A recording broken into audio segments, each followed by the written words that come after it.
So here's a quick little video on what to do with the lobster legs. So you take the leg, you put it in a glass bowl with just a tiny little bit of water.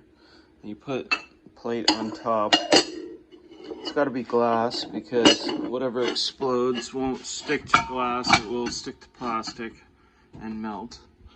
You just hit start,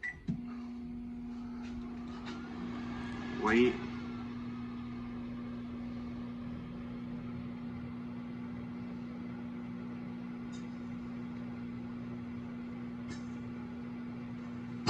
There it goes.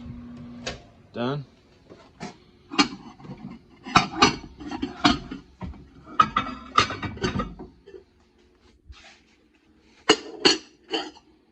And now you have all the lobster meat came out of this leg, and you can collect it.